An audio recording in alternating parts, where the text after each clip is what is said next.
بہت ہنسی آ رہی تھی تمہیں، اب کرنا 24 گھنٹے کام۔ اذلان کیسے اپنا مذاق بھول سکتا تھا؟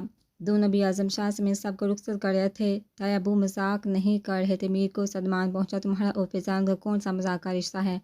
ویسے سوچنے والی بات ہے، میر سر ہلا کے رہ گیا۔ اچھا بابا، اب آپ اپنے روم میں شفٹ ہونا۔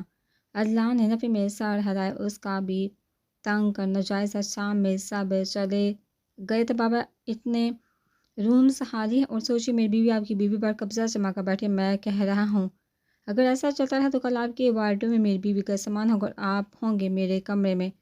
اذلان اس کی جذباتی کیفیت سے مزہ لے رہا تھا۔ تبھی میر کی سکرین پر نور کالنگ جگمگایا۔ تیسری دفعہ کال کر رہی ہے۔ میر نے موبائل آگے کر کے اذلان کو دکھایا، جس نے کال پک کر کے لاؤڈ سپیکر پر لگائے اسے بات کرنے کا اشارہ دیا۔ ہیلو میر۔ اذلان نے کافی دنوں بعد آج اس کی آواز سنی تھی۔ اسے تو خبر بھی نہیں کتنا بے چین اور بے قرار رہا ہے وہ اس کی آواز کو سننے کے لیے۔ جی ماما۔ تم نے اذلان سے بات کی؟ ہاں ماما، انہوں نے منع کر دیا، آج وہ اپنے دوستوں کے ساتھ جا رہے ہیں، کل صبح لوٹیں گے۔ اذلان نے ابر اچکا کر اسے دیکھا۔ میر نے اذلان کا شانہ تھپکا جیسے تسلی دے رہا ہو، لیکن میر کیا وہ مجھ سے ناراض ہے؟ تم انہیں کہو نا میں پریشان ہوں، وہ فوراً آ جائیں گے۔ اذلان نے مسکراتے ہوئے فتح مند نظر سے میر کو چڑھایا، جو ہر وقت اسے یک طرفہ محبت کا طعنہ دیتا تھا۔ ماما آپ خود ہی کہتے، بابا سن رہے ہیں۔ میر نے شرارتاً کہا۔ دوسری طرف نور کے ہاتھوں سے موبائل گرتے بچا۔ میر بہت برے ہو تم دونوں، ایک دوسرے کے ہاتھ پہ ہاتھ مارتے ہنسے۔ نور نے ہنسی کی آواز سنتے ہی کال کاٹ دی۔ دیکھا کچھ دن کی دوری بھی برداشت نہیں کر پائی۔ کیا خوش ہو رہے ہیں آپ بھی تو مجنوں بنے پھرتے ہیں۔ مذاق تھا۔ اذلان کی کٹہری نظریں دیکھتے میر فوراً سے بولا، جب معاملہ سیٹ ہو مجھے بلانا، تب تک میں ایک راؤنڈ لگا کر آتا ہوں۔ میر سر ہلاتے کر کے اندر چلا گیا۔ ماما میرا نام مت لینا، بس ثانی کو بولیے کہ میر نے روم میں کار کی چابی رکھی، وہ عمر کے ہاتھ بھجوا دے۔ نور اس کے بعد سے ان کا فون رکھ دیا اور ثانی سے وہاں ہوئی، ثانیہ تمہارے روم میں کار کی چابی ہے، وہ عمر کو دے دو، نیچے ہی کھڑا ہے وہ۔ ثانیہ اس بات میں سر ہلاتی روم میں آ گئی۔ اس نے ہینڈل پر ہاتھ رکھا، نہ جانے میر کمرے میں ہوں گے یا نہیں۔ سوچتے ہوئے وہ خاموشی سے اندر چلی گئی۔ روم میں مکمل اندھیرا تھا۔ ابھی وہ لائٹ جلانے کا سوچ رہی تھی کہ کمرہ روشنی میں نہا گیا اور روم کا دروازہ بند ہو گیا، جس کے بند ہونے کی آواز اسے بخوبی سنائی دی۔ ثانی پیچھے مڑی تو میر نظر آیا، جو مسکرا تھا وہ اس کی طرف دیکھ رہا تھا، اس کی طرف بڑھا تھا۔ وہ اسے نظر انداز کرتی چابیاں ڈھونڈنے لگی، نہیں ملے گی۔ وہ سوالیہ نظروں سے میر کو دیکھنے لگی، جیسے پوچھ کہ آپ کو کیسے پتا؟ چابی میری جیب میں ہے۔ میر نے اس کا ہاتھ تھاما، جسے وہ چھڑوانے کی بھرپور کوشش کر رہی تھی۔ ساتھ چھوڑیے، میر کی رٹ بھی جاری تھی، ایک سیکنڈ پہلے میری بات سن لو، میں تمہارا ہاتھ بھی چھوڑ دوں گا، یہاں سے جانے بھی دوں گا، بس میرے کچھ سوالوں کا جواب دو اور یاد ہے صرف ہاں یا نا میں اوکے۔ میر نے اس کا ہاتھ نہیں چھوڑا تھا، اسے اوپر بیڈ پر بٹھا کے خود چڑھ کھسکا کے اس کے سامنے بیٹھ گیا۔ میں نے تمہیں شادی کے لیے فورس کیا تھا؟ ثانی نے چہرہ کا رخ بدلا۔ میر نے تھوڑی سے پکڑ کے اس کا چہرہ سامنے کیا۔ نہیں جواب دیتے وہ خود شرمندہ ہو رہی تھی، اتنا سب کہہ دیا تھا اس نے میر سے شادی کے لیے، تو میر نے اسے کبھی فورس نہیں کیا تھا، لیکن اب بھی اس کی غلط فہمی دور نہیں ہوئی۔ تم سے جب رضامندی مانگی تھی تب کسی دباؤ میں آ کر اقرار کیا تھا؟ نہیں۔ وہ دوپٹے کا کونا ہاتھ میں لیے پریشانی سے جواب دے رہی تھی۔ میر اس کی حرکت بخوبی نوٹ کر رہا تھا۔ میں نے تم سے کہا تھا عارف عنایہ کا کلاس فیلو، وہ اسے پسند کرتی، شادی سے خوش ہے، کیا جھوٹ کہا تھا؟ ثانی نے دانتوں سے ہونٹوں کا کنارہ اتنی زور سے دبایا کہ اس کے ہونٹوں سے خون رسنے لگا۔ میں نے تمہیں اجازت نہیں دی کہ تم میرا نقصان کرو، ہاں یا نہیں؟ اس کے ہونٹوں کی حرکت دیکھ ہفکی سے بولا، انگوٹھے کی مدد سے ہونٹ کا کنارہ آزاد کیا۔ نہیں۔ اس کے آنسو آبشار کی طرح بہہ نکلے۔ اپنے ہی کہے الفاظ اسے شرمندہ کر دیتے۔ ثانی تم پہلے ہی نظر میں مجھے مختلف لگی، اور سے بالکل الگ۔ میں نے ہمارے گھر میں کسی کو نقاب لیتے نہیں دیکھا۔ پہلی دفعہ جب تمہیں دیکھا تو نقاب میں تھی تم۔ نقاب کے حال میں چھپی تمہاری خوبصورت آنکھیں دیکھ مجھے تمہیں دیکھنے کی خواہش جاگی۔ ہسپتال میں بھی نہ جانے کیوں تمہارا رونا برداشت نہیں ہوا۔ اپنی کیفیت سے میں خود انجان تھا، تم مجھے بہت معصوم لگی۔ میں تمہیں دنیا کی بھیڑ میں چھوڑنا یا یہ کہو کھونا نہیں چاہتا تھا، بس دل کی خواہش پر اس وقت تم سے نکاح کا پوچھا، لیکن تمہاری آنکھوں میں تحفظ کے نام پر جو چمک تھی وہ مجھ سے پوشیدہ نہ رہ سکی۔ تب تمہارے ایک اقرار نے مجھے ہمت دی، ورنہ جس شخص نے فیلڈ بھی اپنے بابا سے پوچھ کے لی، اس میں بھلا کہاں ہمت ہوتی کہ بغیر بتائے نکاح کرے۔ اور جانتی اس وقت تو عنایہ کا خیال بھی میرے ذہن میں نہیں تھا۔ ہاں عنایہ میری پسند تھی، ہے نہیں، پر حیرانگی کی بات پتہ ہے کیا ہے؟ جب جب تم میرے پاس ہوتی ایک لمحے کے لیے بھی مجھے عنایہ کا خیال نہیں آتا، نہ ہسپتال میں نہ تمہارے ساتھ اس وقت، حالانکہ عنایہ نے مجھے بہت ہرٹ کیا تھا۔ اس کی باتیں بار بار میرے دماغ میں گونجتی تھی، نرمی سے ہاتھ کے پوچھ سے وہ اس کے آنسو صاف کر اپنی محبت کا یقین دلا رہا تھا۔ مجھے تم سے محبت کا موہ قابو ہی نہیں چاہتا، بس اتنا جانتا تھا تم میرے پاس ہی میرے روم میں، شاید دل کے قریب، جب کوئی فائل چیک کرتا یا لیپ ٹاپ یوز کرتا، تمہیں روم میں یہاں سے وہاں، کبھی صفائی کرتے، سیٹنگ چینج کرتے، کپڑے پریس کرتے وقت دیکھتا رہتا۔ اب ان دنوں میں میری نظر بھٹک بھٹک کر تم پر ہی آ کر رکتی۔ تم جب تک کام نپٹا کے روم میں نہ ہو مجھے نیند نہیں آتی تھی، ایک عادت سی ہو گئی تھی۔ تم نظر نہ ہو تو سب ادھورا سا لگتا ہے، ایک بے چینی سے رگ رگ میں سرایت کر جاتی ہے۔ نامحسوس طریقے سے تم نے مجھے اپنا عادی بنایا، ہر چیز مجھے وقت پر مل جاتی، میرے شوز، ٹائی، کپڑے، کبھی بھی مجھے فیل ہوتا جیسے میں کوئی چھوٹا بچہ ہوں۔ تم ہر وقت میرے آگے پیچھے بھاگتی، ابھی ایک آواز نہیں دیتا کہ فوراً روم میں پہنچ جاتی۔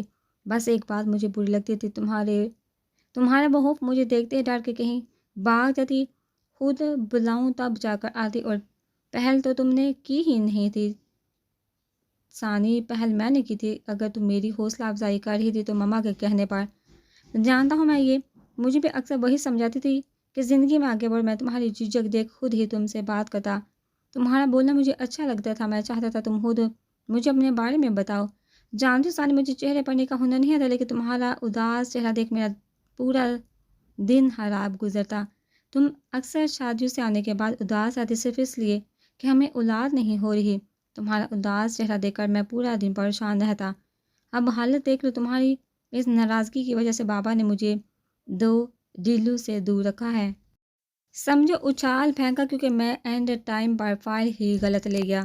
ثانی کی ہنسی چھوٹ گئی، یعنی اب ناراض نہیں ہونا؟ اسے ہنستا دیکھا، وہ بھی مسکرائی۔ میں نے اسی دن پہلی بار نقاب کیا تھا، میں نقاب نہیں کرتی، بس ان لوگوں سے بچنے کے لیے نانی نے خرید کر دیا تھا۔ اور سوری میر، میں جذباتی ہو گئی تھی، ایک ہی رشتہ تھا میرے پاس، میں سب کچھ بانٹ سکتی ہوں، ہر چیز میں کمپرومائز کر سکتی ہوں، لیکن یہاں نہیں۔ میر کو اس پر ٹوٹ کر پیارا بھی جھکا تھا اور اس کے گال پر اپنے ہونٹ رکھ دیے۔ میں بھی ثانی اس لمحے سے یک دم ثانی کا دل زور سے دھڑکا، جیسے کرنٹ چھو کر گزرا ہو۔ اب پلیز ماما کے روم کی جان چھوڑ دو، اب تو یہ دیواریں میرا چہرہ دیکھ کے اکتا گئی ہیں، بار بار پوچھنے لگتی ہیں کہ کہاں گئی وہ حسین پری۔ ثانی کی ہنسی میں میر کی مسکراہٹ بھی شامل تھی۔ آئی لو یو ثانی، میر نے محبت سے چور لہجے میں کہہ کر اس کی بے داغ پیشانی چومی۔ یہ وہ لوگ پیتے ہیں جنہیں زندگی سے محبت نہیں ہوتی۔ نور نے اذلان کے ہاتھ سے سگریٹ لے کر اچھالا، جو دور ہوا سے لہرا کر وہی چھت پر گر گیا۔ اللہ نے سامنے کھڑی نور کو دیکھا، جو سنجیدگی سے اسے ہی دیکھ رہی تھی۔ ہاف بال کیچر میں مکی تھے، کچھ آوارہ لٹیں تیز ہوا کی وجہ سے چہرے کو چوم رہی تھی۔ تمہیں کس نے کہا مجھے زندگی کی خواہش ہے؟ وہ رخ موڑ گیا۔ اب ہوا ہے مجھ سے؟ اذلان کے کندھے پر ہاتھ رکھتے وہ گویا ہوئی۔ ہاں کہے مجھے، اذلان ایسے بات کیوں کہے مجھ سے؟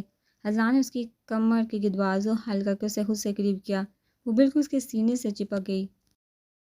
10 دن بعد میری یاد آ گئی، اتنے سالوں سے تمہاری بے اعتنائی برداشت کر رہا ہوں، تم 2 پل میری ناراضگی نہ سہ سکی، میں تمہیں پکارتا رہا، تم نہیں اٹھی، پھر تمہاری نفرت سے ڈر کے تمہارے سامنے آنے سے کتراتا رہا، میں پکارتا رہا، منتیں کرتا رہا، تم نہیں اٹھی۔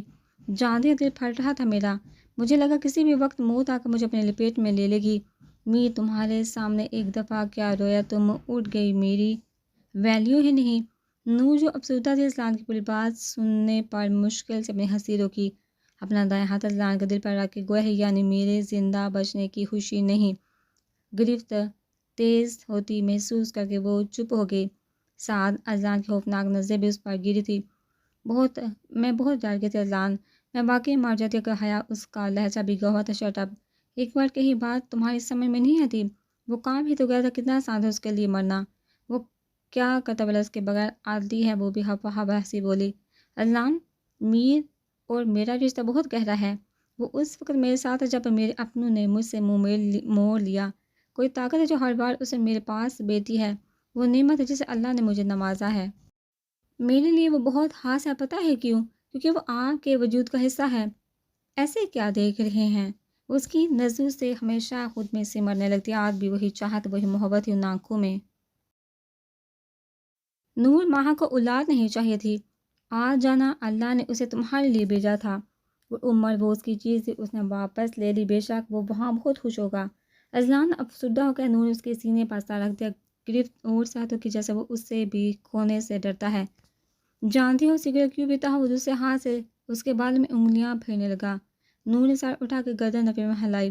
جب تم روٹ جاتی ہے، وہ مسکرایا، بے بس مسکراہٹ، اب نہیں روٹوں گی۔ وہ اس سے یقین دلا رہی تھی، ہاتھ ابھی بھی اس کے دل پر رکھا تھا، روٹنے دوں گا بھی نہیں۔ اس کے ماتھے سے اپنا ماتھا ٹکراتا ہوا بولا، تم خوبصورت نہیں ہوتی جا رہی، بس آپ کو لگتی ہوں، ویسے ہوں بھی۔ وہ مغرورانہ انداز میں کہتی خود مسکرائی۔ اذلان کی مسکراہٹ اور گہری ہوگی۔ بٹ آپ کے دو سفید بال واپس آ کے نور نے ہنستے ہوئے اس کے بال بگاڑے، پھر کلر کرنا پڑے گا۔ اف، سیاہ آسمان کو دیکھ اس نے دل سے دعا کی تھی۔ وہ اسی طرح اس کے ساتھ ہنسی مسکراتی رہے۔ بہت صبر کیا میں نے، بہت انتظار کیا تمہارا، اب میری باری، تم وعدہ کرو میری بات مانو گی؟ کچھ دنوں بعد بتا دوں گا، اب بس انایا کی فکر ہے۔ کون سی بات؟ اور انایا کو کیا ہوا؟ وہ بھی حقیقتاً پریشان ہوگی، کچھ نہیں، اس کے لیے رشتہ آیا ہے، اسے ڈان کرنا ہے، باقی رہا وعدہ وہ تمہیں کرنا ہے ابھی اسی وقت۔ اذلان نے اپنے بازو ہٹا کر اس کی کمر کو آزاد کیا۔ اس کی آنکھوں میں خوبصورت چمک تھی جس سے نور سمجھ سے قاصر تھی۔ آج کا دن بہت خوشگوار تھا۔ اذلان نے ہاتھ آگے کیا جسے نور نے فوراً تھام لے کر کہیں پھر وہ ناراض نہ ہو جائے۔ ہاتھ رکھتے ہی اذلان نے ہاتھ کی گرفت مضبوط کر لی اور مسکراتے ہوئے اس کے بالوں کو کیچر سے آزاد کرتا اسے لیے نیچے آ کے۔ آج سے وہ دونوں ہر ڈر اور خوف سے آزاد ہو گئے۔ السلام علیکم، شاہزر نے نظریں جھکائے ادب سے سلام کیا۔ نور اس وقت جیسے اپنے کمرے میں جا رہی تھی، تبھی شاہزر لاؤنج میں داخل ہوا۔ وعلیکم السلام شاہزر، آؤ بیٹھو۔ نور نے مسکراتے ہوئے اسے بیٹھنے کو کہا۔ شاہزر بہت مشکل سے یہاں تک آیا تھا۔ نور سے نظریں ملانے کی اس میں ہمت نہیں تھی۔ چچی، میں لمبی چوڑی تمہید نہیں باندھوں گا، انجانے میں مجھ سے بہت بڑی غلطی ہو گئی، جو اگر کچھ الٹا سیدھا ہو جاتا تو زندگی بھر کا پچھتاوا میرے پیچھے چھوڑ جاتا۔ میں وقت پر سنبھل کے اپنی غلطی پر پشیمان بھی ہوں۔ میں نے یہ خواب میں بھی نہیں سوچا تھا ان سب کا آپ پر کیا اثر ہوگا۔ میں تمہیں ایک شرط پر معاف کروں گی، اگر منظور ہے تو کہو، پھر ڈیلنگ ہو سکتی ہے۔ بولو، منظور ہے؟ شاہزر کے خاموش ہونے کے بعد نور نے کہا، حیا کو چھوڑنے کے علاوہ سب کر سکتا ہوں۔ وہ تو کچھ اور ہی سوچے بیٹھا تھا کیونکہ نور بہت سنجیدہ تھی۔ اللہ نہ کرے ایک تو تمہاری خود سے بنانے کی عادت نے تمہیں پھنسا دیا۔ شاہزر، پہلے دوسرے کی بات غور سے سنا کرو، پھر تمہیں حق ہے بھلے اچھی بری کوئی بھی رائے دو۔ جی چچی بولیے، آپ بہت اچھا بولتی ہیں، شاہزر نے سکون بھرا سانس خارج کرتے کہا۔ ماں سمجھدار اور بیٹی عقل سے پیدل، مجھ سے زیادہ تو حیا جذباتی ہے، بہت بدتمیز ہو۔ نور کو لگا وہ مذاق اڑا رہا ہے۔ چچی سچ کہہ رہا ہوں، چلیے اپنی شرط بتائیے۔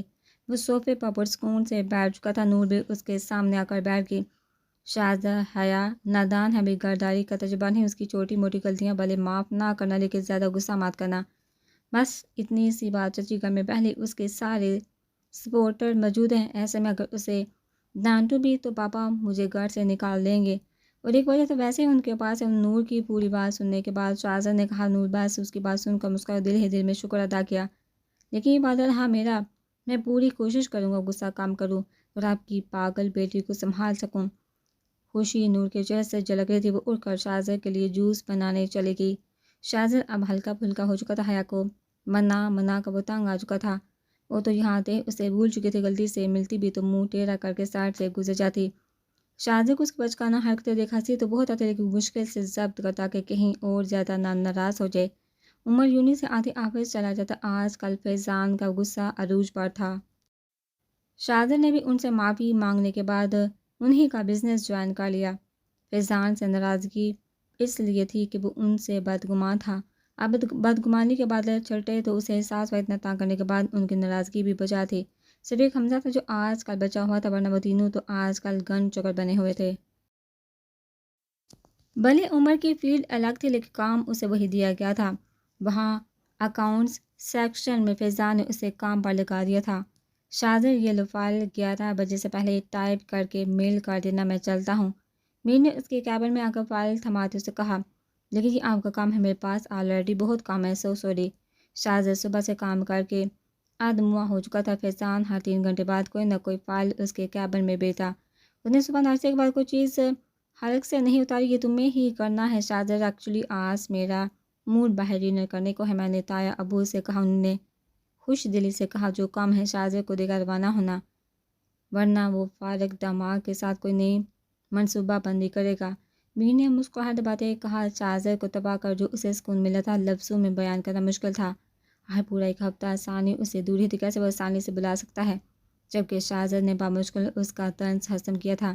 مجھے بھی تایا ابو نے یہی کہا شاہزادے بھائی، یہ میرا بھی کام۔ عمر نے کیبن میں داخل ہوتے ہی میر کی بات سنی اور جلد کہتے ساتھ فائل شاہزادے کے ڈیسک پر رکھی۔ کام سارا میں نے کر دیا ہے، بس دوبارہ چیک نہیں کیا جا رہا ہوں، سستی ہو رہی ہے، صبح یونیورسٹی بھی گیا تھا نا۔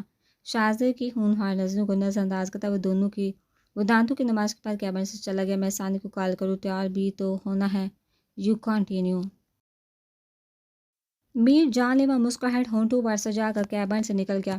شاہزادے کا بس چلتا دونوں بھائیوں کو غائب کر دیتا۔ اب غلطی ہو گئی تو روز روز یاد دلانا ضروری ہے، یہ نہیں دیکھ رہے غلطی مان لی ہے اور دوسری بلڈوزر کی بہن ہاتھ ہی نہیں آتی۔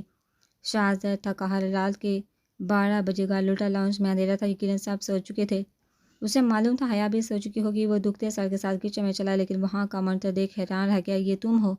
شاہزادہ اسے ساڑی میں دیکھ کر حیران رہ گیا۔ جی، اور کون ہو سکتی ہے؟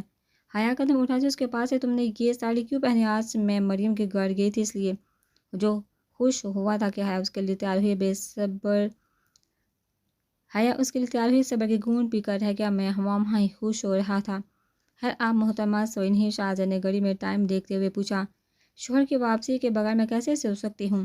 شاہزادہ تو حیرتوں میں ڈوب گیا۔ تمہارے پرزے برابر ہو گئے؟ کیا مطلب؟ میرا سکرو ڈھیلا ہے؟ حیا اس کی بات سن کر تب کی لڑک عورتوں کی طرح دونوں ہاتھ کمر پر رکھ کے بولی۔ ایک تو تم ناراض بہت ہوتی ہو، یہ مطلب نہیں تھا میرا۔ یہ بتاؤ کہ یہ بدلاؤ کیسے آیا؟ مجھے معاف کر دیا؟ شاہزادہ نے اس کا ہاتھ پکڑ کے کھینچا۔ وہ اس کے سینے سے آ لگی۔ ماما نے کہا نفرت ناراضگی میں ہم اپنا ہی نقصان کرتے ہیں، دوسروں کو نقصان کی آگ میں جلا کر خود بھی جلتے ہیں۔ انہوں نے کہا معاف کرنا سیکھو اور مجھے کہا کہ آپ کے لیے اچھا سا ڈنر ریڈی کروں۔ حیا نے معصوم سی نور سے کہی بات دہرائی۔ تم نے کھانا بنایا ہے؟ ایک اور انکشاف، جی مگر روٹی جل گئی، میں نے کوشش کی تھی۔ وہ شرمندہ سے بولی۔ کوئی بات نہیں، پہلی بار تم نے میرے لیے بنایا اور مجھے بھی کسی نے کہا تھا چھوٹی موٹی کوتاہیاں معاف کر دینی چاہیے۔ شاہزادہ نے اس کی پیشانی چومی۔ بہت پیاری لگ رہی ہو۔ اینڈ تھینک یو حیا، اللہ ایسی ساس ہر کسی کو دے۔ آخر میں شاہزادہ نے شرارت سے کہا، جس پر حیا ہنسی اور کھانا گرم کر کے شاہزادہ کے ساتھ کھانے لگی۔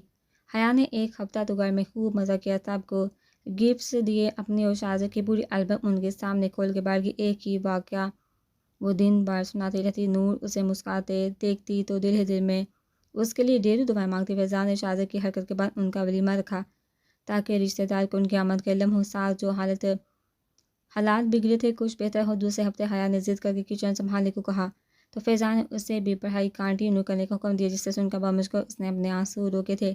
علی اور عمر تو اس کی رونی شکل دیکھتے ہنسنے لگے تھے۔ پاپا آپ نے بلایا؟ عنایا نے ڈرتے ڈرتے فیضان کو مخاطب کیا۔ ہاں آؤ اندر۔ وہ ایک نظر فیضان کو دیکھ کر سر جھکائے اس کے سامنے ہی بیٹھ گئی۔ میر نے تم سے ہارون کے متعلق بات کی تھی تو کیا سوچا تم نے اس بارے میں؟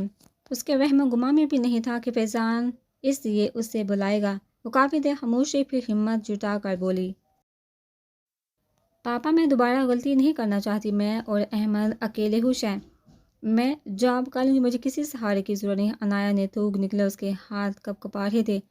آج فیضان نے اردو سے بلایا تھا، سن کر اسے تو یقین نہیں آ رہا تھا۔ ہارون میرا انتخاب ہے عنایا، ان دنوں میں اسے اچھے سے پرکھ چکا ہوں۔ پچھلی بار تم نے غلطی کی تھی، میں چاہتا ہوں تم اس غلطی کو سدھارو۔ میرا تجربہ مجھے دھوکہ نہیں دے سکتا۔ تمہیں کیا لگتا ہے اکیلی عورت کے لیے زندگی بسر کرنا آسان ہے؟ نہیں، شاہزادے کی شادی ہو چکی ہے، کل علی کی شادی ہوگی، ان کے بچے ہوں گے، دونوں اپنی فیملی کے ساتھ خوش ہوں گے۔ تم ان سب میں کہاں ہوگی؟ کہیں نہیں، بے شک شاہزادے کے لیے تم بہت عزیز ہو، لیکن کب تک عنایا؟ جب تم اپنی زندگی میں خوش ہوگی تو وہ بھی خوش رہیں گا، ہمیشہ اس کے دل میں تمہارے لیے عزت قائم رہے گی۔ ہمارا کیا ہے، آج ہے تو کل نہیں۔ اور چلو ہے اپنی بچی ہے، لیکن اس کی کیا گارنٹی ہے کہ علی کی بیوی تمہیں اس گھر میں برداشت کرے گی؟ بات یہ نہیں کہ عورت مرد کے بغیر کچھ نہیں، لیکن مرد اس کے لیے سہارا بنتا ہے، دنیا کی بری نظروں سے وہی اس کی حفاظت کرتا ہے۔ اور سب سے بڑی بات، احمد اس کا کیا قصور ہے جو وہ باپ کے لمس سے محروم رہے؟ وہ وہی فیضان کے گھٹنوں پر سر کے ہجکیوں سے رو دی حقیقت ہی، مگر طلاق آج بھی اس کے پاپا اس کے لیے اچھا چاہے تھے، لیکن اس میں ہمت نہیں تھی۔ پاپا میں نوکروں کی طرح اس کے گھر والوں کی خدمت کرتی تھی، خرچ بھی نہیں مانگتی تھی، خود چلاتی تھی۔ پھر کیوں کیا میرے ساتھ ایسا؟ میں اکیلی نہیں تھی، اس نے بھی گھر والوں کے خلاف جا کر شادی کی۔ پھر میں ہی کیوں پاپا، میں ہی کیوں برباد ہوئی؟ گلی گلی احمد کو لیے پھرتی، باپ ہوتے ہوئے بھی یتیموں سے زندگی گزاری ہے احمد نے، اس کا کیا قصور تھا؟ نہیں میرے بچے، اب وہ نہیں، رونا ان کو چاہیے جس نے تمہاری قدر نہیں کی۔ فضا نے اسے اٹھا کے حسن لگائی، کرتے سے اپنی جان سے عزیز بیٹی سے ناراض تھا، لیکن آج وہ خود ہار گیا۔ برہم رکھتے رکھتے آپ ناراض ہیں نا پاپا؟ میں نے بہت غلط کیا، سب بھول جانا آیا، ایک نئی زندگی کی شروعات کرو۔ اس نے خاموشی سے سر اسواد میں ہلایا، ایک پرسکون مسکراہٹ فیضان کے لبوں پر چھا گئی۔ آپ پاپا کی باتیں دل پر مت لینا، میں کبھی آپ سے یا احمد سے غافل نہیں ہو سکتا۔ شاہزر فیضان اور اس کی گفتگو سن چکا تھا، اس کے ساتھ ہی حیا ٹرے میں کھیر لیے کھڑی تھی۔ آج عائشہ نے اسے میٹھا بنوایا جو یقیناً وہ فیضان کو دینے کے غرض سے یہاں آئی تھی۔ شاہزر وہ بس ابھی بھی اس کی آواز شاہزر کو بڑھائی ہوئی لگی۔ آپ نے بالکل صحیح فیصلہ کیا ہے، اب آپ کے رونے کے دن گئے۔ میں تو ان لوگوں کو بے گھر کر دیتا اگر آپ نہ روکتی، اور اس عارف کی وہ حالت کرتا کہ اسلام آباد تو کیا دنیا کے کسی ملک میں اسے جاپ نہیں ملتی۔ شاہزر نے مٹھی باندھتے سخت لہجے میں کہا، عنایت کو عارف صاحب کوئی سروکار نہیں تھا، وہ چپ رہی۔ آپ ہی اب روم میں مت جائے گا، میں آ رہی ہوں۔ آپ لاؤنج میں بیٹھی، میں خود آج اپنی بنائی کھیر سرو کروں گی۔ عنایت جو جانے لگی تھی مسکرائی، اس کا گال تھپک کے چلی گئی۔ شاہزر بھی مسکراتا ہوا اس کے ساتھ اندر آ گیا۔ آج کل فیضان ان چاروں کو دیکھ کر غصے میں آ جاتا، جب تک میر یا شاہزر اپنا مکمل کام دکھا کر نہیں جاتا فیضان انہیں گھر میں گھسنے نہیں دیتا۔ اب بھی وہ فیضان سے کسی ڈیل کے متعلق بات کرنے آیا تھا۔ یہ کیا حرکت ہے؟ وہ اسے دلہن کے جوڑے سے بے نیاز کر کے عام کپڑوں میں دے کر تب یہ کیا بنجان بن گئی؟ میرے آنے سے پہلے سنگار کیوں ختم کیا؟ وہ آبرو اچکا کے گویا ہوا، ہارون میں بڑی ہوں تم سے، کس طرح بات کر رہی ہو مجھ سے؟ کہاں وہ ہارون کے اس لہجے کی عادی تھی؟ وہی تو تھا گھر میں جو اس کی عزت کرتا تھا۔ نہ تم میری بابی ہو، نہ مجھ سے بڑی ہو، آئی سمجھ، صرف بیوی ہو جسے میں اپنے دل کی رضامندی سے نکاح کر کے لایا ہوں۔ اس کا ہاتھ پکڑ کے بیٹھا کے لے آیا، اسے بٹھا کے خود اس کے سامنے بیٹھ کر، تمہارے لیے سب بلا دینا آسان ہے؟ وہ ابھی حیران تھی، ایک وقت میں وہ اس کی باپی رہ چکی ہے، ہارون کے لیے کیا اتنا آسان تھا سب؟ وہ چاہتے تو کسی بھی لڑکی سے شادی کر سکتا۔ ہاں، یہ عارف بھائی نے تمہارے لیے دیا ہے۔ عنایت نے ہاتھ تھام کر اس کے ٹکڑے ٹکڑے کر دیا۔ ہارون بغور اس کے تاثرات دیکھ رہا تھا، فتح مند مسکراہٹ اس کے ہونٹوں کو چھو گئی۔ وہ اسے خود سے زیادہ جانتا ہے، آج ثابت ہو گیا ہے۔ اس کے چہرے پر غصے کی کوئی رمق نہیں تھی، وہ نارمل انداز میں بیہیو کر رہی تھی۔ ابھی تم نے کہا میں تمہاری بیوی ہوں، اور ابھی یہ ہاتھ دے رہے ہو؟ جس نے تمہیں دیا اسی وقت یہ پھاڑ کے اس کے منہ پہ دے مارتے۔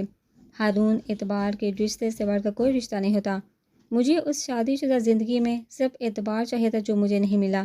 جانتے تم نے مجھے جس شخص کا ہاتھ دیا اس کے لیے میں نے اپنے ماں باپ تک کو بلا دیا، اور وہ اسے تو یہ بھی نہیں پتا ہوگا اس کی بیوی کس طرح گزارا کر رہی تھی۔ یہ تک معلوم نہیں ہوگا کہ اپنے بچے کو لے کر گورنمنٹ ہسپتال میں دھکے کھاتی تھی، جس کا اس لڑکی کو علم تک نہ تھا کہ ایسی جگہ بھی ہوتی ہے جسے ماں باپ نے پلکوں پہ بٹھایا تھا۔ اس شخص نے اس رات کے اندھیرے میں گھر سے نکال دیا۔ میرے دل میں اس کے لیے کوئی مقام نہیں، نفرت کا جذبہ نہیں، کیونکہ میں اسے اہمیت ہی نہیں دینا چاہتی۔ ہارون نے بغور سے دیکھا اور جیب سے ہاتھ ڈال کا فون کاٹ دیا۔ دوسری طرف وہ شخص جو کان سے فون لگائے ہوئے تھا پھول پھول کے رو پڑا۔ فلائٹ کے اناؤنسمنٹ ہوتے ہی وہ اپنا بیگ لے اٹھ کھڑا ہوا، پیچھے اس کی ماں اور بہن شرمندہ جو اس کے ساتھ چل رہی تھی۔ ہارون نے فون کٹ کرنے کے ساتھ ہی جیب سے معمولی ڈبی نکالی، اس میں سے رنگ نکال کے عنایت کا ہاتھ تھاما اور شہادت کی انگلی میں رنگ پہنائی۔ Welcome to my life. Haroon نے اس کے ہاتھ کی پوچھ پر ہونٹ کے اس کے لب مسلسل مسکرا رہے تھے۔ عنایت کچھ سمجھنے سے پہلے ہی وہ اسے اپنے حصار میں لے چکا تھا۔ آج وہ اپنے کیے فیصلے پر بے حد خوش تھا۔ عنایت ابھی فریش ہو کر نکلی تھی، آتے ہی وہ فوراً روم سے باہر نکل گئی۔ احمد اتنا چیخ رہا تھا کہ اس کی آواز روم تک آ رہی تھی۔ ثانیہ اور حیا اس کے لیے ناشتہ لے کر آئی تھی، احمد رات بھر انہی کے پاس تھا۔ ہارون کمرے سے نکلتے شاہزر اور میر کے ساتھ ناشتہ کرنے بیٹھ گیا۔ اسے اپنے کیے فیصلے پر کوئی پچھتاوا نہیں تھا۔ شیزہ اس کی پھوپھو کی بیٹی تھی جس کے ساتھ وہ نکاح کے بندھن میں بندھا تھا۔ اسے شیزہ سے کوئی جنونی محبت نہیں تھی، لیکن اسے اپنا ٹھکرانا برداشت نہیں تھا۔ وہ ابھی یونیورسٹی میں داخل ہوا تھا کہ شیزا جس کے ساتھ اس کی شادی کو ابھی 2 ماہ ہوئے تھے، اس نے طلاق کا مطالبہ کیا کیونکہ اسے اپنے محلے میں کوئی پسند آ گیا تھا۔ انہیں لوگ شیزا کے محلے میں شفٹ ہو گئے تھے۔ شیزا کی اس لڑکے کے ساتھ دوستی دن بہ دن گہری ہوتی جا رہی تھی۔ یہ خبر اسے اپنی بہنوں سے ملتی جو اکثر شیزا کے گھر جاتی تھی، لیکن شیزا کا رویہ ان سے اب بدلا سا تھا اور دیکھتے ہی دیکھتے اس نے طلاق کے لیے ہارون کو مجبور کر دیا۔ ناچار اسے طلاق دینا پڑی، لیکن ساتھ ہی اس نے دوبارہ شادی نہ کرنے کا فیصلہ کر لیا، لیکن تقدیر کی کچھ اور ہی منظور تھا۔ عنایہ کے گھر سے جانے کے بعد عارف کو سہیمانیوں میں گھر کی حالت کا اندازہ ہوا۔ اماں نے اسے ملازمہ رکھنے کو کہا جو گھر کا سارا کام کرے۔ اسے ایک ہی ماہ میں اندازہ ہو گیا گھر کی پوری ذمہ داری عنایہ پر تھی۔ اور وہ دن جب عارف اسے معافی مانگنے آیا تھا، ہارون کو آج بھی یاد ہے۔ اس کی بڑی بہن کو شوہر نے طلاق دے دی یہ کہہ کر کہ اس کا کریکٹر ٹھیک نہیں۔ اصل وجہ وہ بھی جانتی تھی، اسے اللہ نے 2 بیٹیوں سے نوازا تھا اور ڈاکٹر نے کمزوری کے باعث کہہ دیا تھا۔ مزید بچے کی خواہش اس کی جان لے سکتی، تب اس کے کردار پر الزام لگا کر اسے طلاق دے دی۔ اس دن اس نے ماں سے شکوہ کیا تھا، اگر وہ دوسرے کی بیٹی کے ساتھ یہ نہ کرتی تو آج ان کی بیٹی بھی اپنی جگہ خوش ہوتی۔ اور یہ سب وہاں کھڑے عارف نے سن لیا۔ کتنے دن اس نے اپنی ماں سے بات نہیں کی، اسے رہ رہ کر خود پر غصہ آ رہا تھا۔ وہ کیوں اندھا بنا رہا، کیوں اپنی ماں کی باتوں میں آ کر بیوی پر شک کیا، کیوں اس سے برا سلوک کرتا رہا۔ اس نے کب شوہر کا فرض نبھایا، کیا کیا اپنے رشتے کو مضبوط کرنے کے لیے؟ کچھ نہیں، قربانی تو صرف عنایہ نے دی۔ عارف میں ہمت نہیں تھی وہ عنایہ کے سامنے جائے۔ اسے جب معلوم ہارون شاہ کنسٹرکشن میں کام کرتا ہے، اسی دن اس سے ملنے کے اپنے کی معافی مانگی اور اس سے میر کا نمبر بھی مانگا، کیونکہ عنایہ کا نمبر یہاں بند جاتا یہاں تو وہ کال پک نہیں کرتی۔ میر ہی ایک ایسا شخص ہے جو شاید اس کی بات سن لیتا۔ ہارون نے اسے معاف تو کر دیا لیکن میر کا نمبر نہیں دیا۔ ساتھ ہارون نے جو انکشاف کیا اسے زلزلوں کی زد میں لے آیا۔ عنایہ سے چاہتی، وہ میری بیوی ہے، ہمت کیسے ہے تمہاری؟ شٹ اپ بھائی، نہیں ہے وہ آپ کی بیوی، طلاق دے چکے ہیں آپ اسے۔ میں پورا احتیاط رکھتا ہوں کہ اپنا رشتہ بھیجوں۔ ہارون ڈر اٹھا، وہیں ایک شیطانی عمل اس کے دماغ میں گونجا۔ عنایہ سے ناراضگی محبت اب بھی ہے نا ان کے بیچ، وہ ضرور اس کی بات مانے گی۔ عارف وہاں سے چلا گیا لیکن 2 ہی دن بعد پھر وہ اس کے فلیٹ میں موجود تھا۔ یہ عنایہ کو دے دو، پھر جو فیصلہ وہ کرے۔ ہارون تم بھی کسی ایسی لڑکی کے ساتھ زندگی بسر کرنا نہیں چاہو گے جو تمہاری دسترس میں تو ہوگی لیکن اس کا دل تم سے میل دور ہوگا۔ عارف کے الفاظ اسے خاموش کر کے اعتبار تو اسے تھا عنایہ پر لیکن اپنی قسمت پر نہیں۔ کیا کہوں عنایہ، سمجھ نہیں آ رہا۔ مرد کو ایک پرسکون ماحول چاہیے ہوتا ہے۔ میں وہاں دن رات ہمارے لیے محنت کرتا تھا تاکہ جلدی اپنی ذمہ داریوں سے فارغ ہو کر تمہیں اپنے پاس بلا لوں۔ اماں کا میں نے دل دکھایا تھا تم سے شادی کر کے، اس کے لیے اکثر میں اماں کو مناتا، تمہاری تعریف کرتا۔ کچھ دن تو ایسے ہی چلتا رہا کہ اماں آئی دن مجھے بیوی کا غلام کے طعنے مارتی۔ میں نے اس دن کے بعد سے ان سے کہنا چھوڑ دیا، لیکن وہ دن رات میرے دماغ میں تمہارے خلاف زہر بڑھتی تھی۔ پہلے تو میں نے کوئی دھیان نہیں دیا، لیکن جب میں گھر آتا تمہیں سوتا پاتا یا ہارون سے باتیں کرتے دیکھتا اور جہاں مجھے ماں کی ساری باتیں یاد آتی، تمہارے گھر کے کاموں میں ہاتھ نہ بٹانا، ہارون کے ہمارے خلاف کان بھرنا، میں ان سب باتوں پر یقین کرتا چلا گیا کیونکہ جب اماں تمہارے خلاف کچھ بولتی تو ہارون بڑک اٹھتا۔ یہ سب دیکھ کر میں تم سے دن بہ دن دور ہوتا چلا گیا، یہاں تک کہ احمد کے آنے کی خبر سن کر بھی مجھے کوئی خوشی نہیں ہوئی۔ آئی ایم سوری عنایہ، معاف کر دو، مجھے ایک آخری موقع دے دو۔ احمد کا سوچو سے ہم دونوں کی ضرورت ہے، میں بکھرا ہوں عنایہ، مجھے پتہ چلا ہے ہارون تم سے شادی کرنا چاہتا ہے۔ عنایہ تم شادی کر لو اسی سے، پھر پہلے ہی دن طلاق کا مطالبہ کرنا، تبھی ہم دونوں کی شادی ہو سکے گی۔ پلیز عنایہ، ایک آخری بار اعتبار کر لو میرا، میں وعدہ کرتا ہوں تمہیں ان سب سے دور لے جاؤں گا۔ جسٹ گیو می لاسٹ چانس۔ عارف کے جاتے ہارون نے یہ خط پڑھا۔ اس نے غصے سے ہاتھ کو مروڑ ڈالا لیکن پھر سوچنے کے بعد اسے اپنی جیب میں رکھا۔ وہ عنایہ سے شادی کر کے اسے اپنے فلیٹ میں لے آیا۔ ایک آخری بار اس نے اپنی زندگی میں آئی اس دوسری عورت کا امتحان لیا۔ ایک تو دھوکہ دے گی لیکن دوسری سے اسے امید تھی۔ عنایہ پر کبھی کبھی خوب حیران ہوتا کہ اپنے آرام اور آسائش ایک ایسے مرد کے لیے چھوڑے جو اس کی قدر تک نہیں کرتا۔ ہارون نے اسے ہاتھ تھمایا، اب وہ اس کا رد عمل دیکھنا چاہتا تھا جو اس کی توقع کے مطابق تھا۔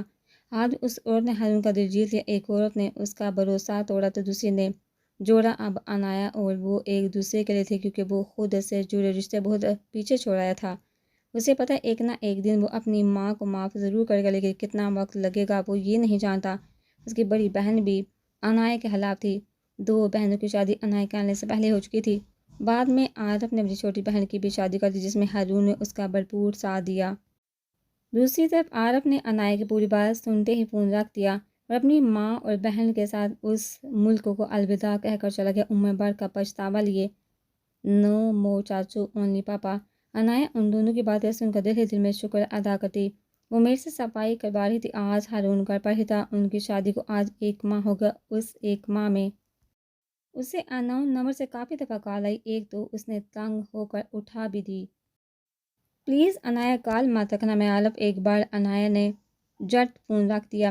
وہ ہارون کے ساتھ ہوش تھی۔ کل ہی اسے اپنی امید سے ہونے کی خبر ملی، جسے سن کر ہارون اور احمد دونوں ہی ہوش تھے، لیکن اسے زندگی بھر ایک افسوس رہے گا کہ اس نے ایک اچھے انسان کا دل دکھایا، وہ بھی اپنے مقصد کے لیے، جب کہ وہ شخص آج بھی اس کی خوشیاں چاہتا ہے۔